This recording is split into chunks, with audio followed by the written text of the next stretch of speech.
What's up, everybody? Joey Christopolous here. Welcome to Tavern Style. I am the host of the All Big Ten podcast. I am Big Dave, one of the hosts of CHGO Bulls. And we are coming together, two minds brought together to answer the question today. In week one of the NFL season, was Caleb Williams bad in his first professional game? Big Dave, what say you? Yes. Yes, he was bad. But it doesn't change anything I feel about him.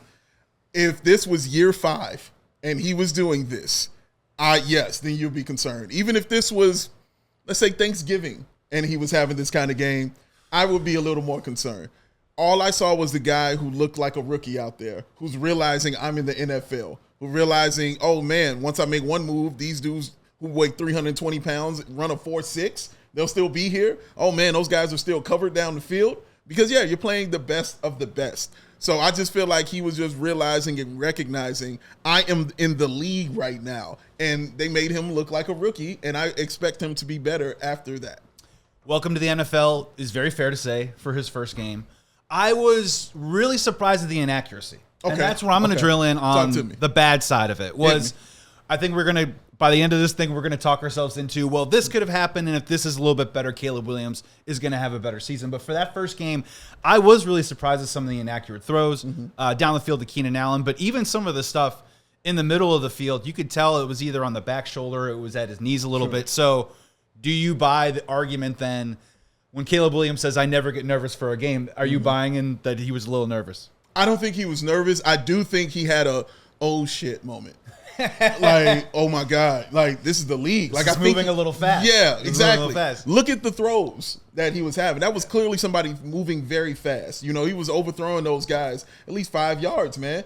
And even in he's getting used to Bears ways because there was a bunch of Bears things happening in that game. The throw he threw where it got batted up in the air and they didn't catch it, and then Roma Dunze comes down with fumbles it, and then they get it back. Is a Bear thing. Watching Keenan Allen, who I don't even remember dropping a ball last year, drop a sure touchdown. Like, those things aren't going to continue to happen for him. I just think it was just one of those welcome to the NFL moments for him that as a rookie, I think you're going to have more bad games. I really do. I think he's going to have more bad games, man. 100%. I'm way on the board of the temper expectations train, right? Where I think there's going to be some weeks where he looks amazing. I think there's going to be some weeks where he wins us games. Sure. I think there's going to be some weeks where he loses us games. Maybe. And hopefully there's some games where he plays poorly like I think he did in week 1, but the defense or some other element comes out and picks up the victory, right? The only thing that I'm kind of like I'm feeling a little squeamish on is the idea of, can a rookie in his first game, can we actually say that it's bad,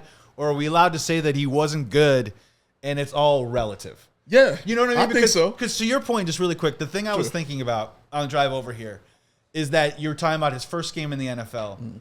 And if you're saying to yourself, after 18 snaps, your starting right guard is going to get benched. Oh, my God. If Coleman Shelton is getting somersaulted and knocked over in the first couple of drives, does he kind of feel like that, like if he was having his wedding day and the groomsman shows up like hungover and is puking in the back? Like, it's not going to ruin your wedding day, but it's going to distract you probably from maybe having your best day. Yeah. So my thing is that, is it more, maybe he wasn't good, but was it more relative to where he is in his career and where he is with Bears?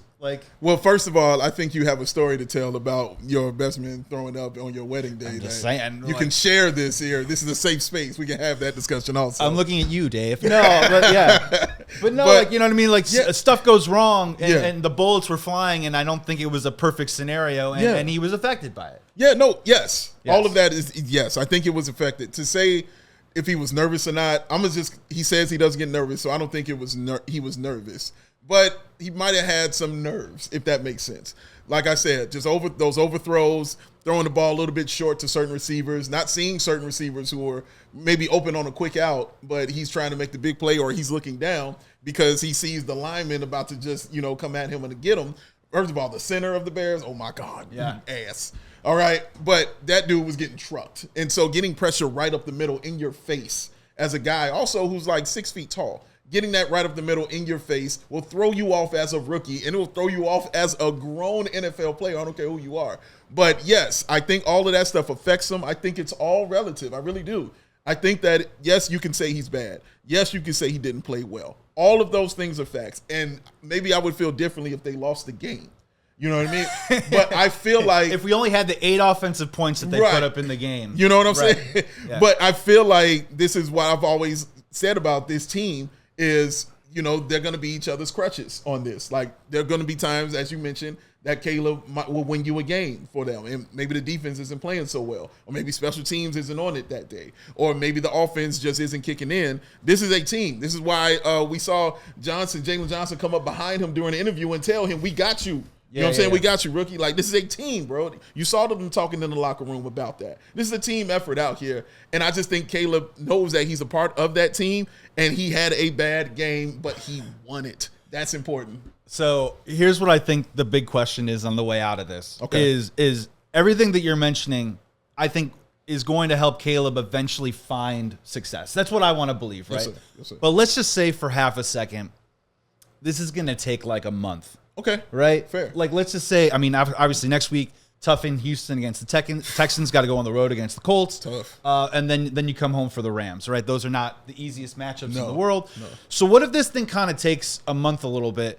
If the locker room is cool, does the fan base give him the grace that he probably needs right now? Because a lot of this stuff we've been talking about for 10 minutes is shit that has ruined past quarterbacks, right? The ruining, if you will. It's like a horror film that you pass. They watch it once, and then 20 seconds later, they get ruined as quarterbacks. Like, do you think that the locker room is strong enough? Do you think the team is strong enough to maybe withstand if, God forbid, Caleb Williams struggles for the next month? They're built to withstand it. Yeah. Like I said, this could be the best defense. You can argue this is the best defense in the league. You can argue it. The special teams, we already saw how good it was, except for Velus Jones Jr. But we saw how good the special teams was for this team. They are built to withstand some of those hits to the armor. As far as Caleb not being ready or maybe throwing interceptions or fumble or whatever may come. They're built to withstand those things. They just showed it to you week 1 that we can handle it, dog. Like, we can take some of this. They're not now. If we're doing it all season, we got problems. Thanksgiving, like you said, Thanksgiving. I'm with you. Yeah, problems. Man. We can say the word bad. All that stuff. We can say all those things. But yes, he was bad. He didn't play well. But we got the victory, man, and he helped lead them to that victory. 1-0. Still on my prediction of 17-0. Did they win next week? 17-0 is what I'm saying. So yes, that's what we on, baby. Just saying, you're sticking with where you're at. Oh man, right, look, we're feeling good. I'm rolling with it. That's going to do it here on Tavern Style. I'm Joey Christopolous with the All Big Ten Podcast. Big Dave, CHGO Bulls. We'll be back. Thanks for tuning in. We all silly like the mayor.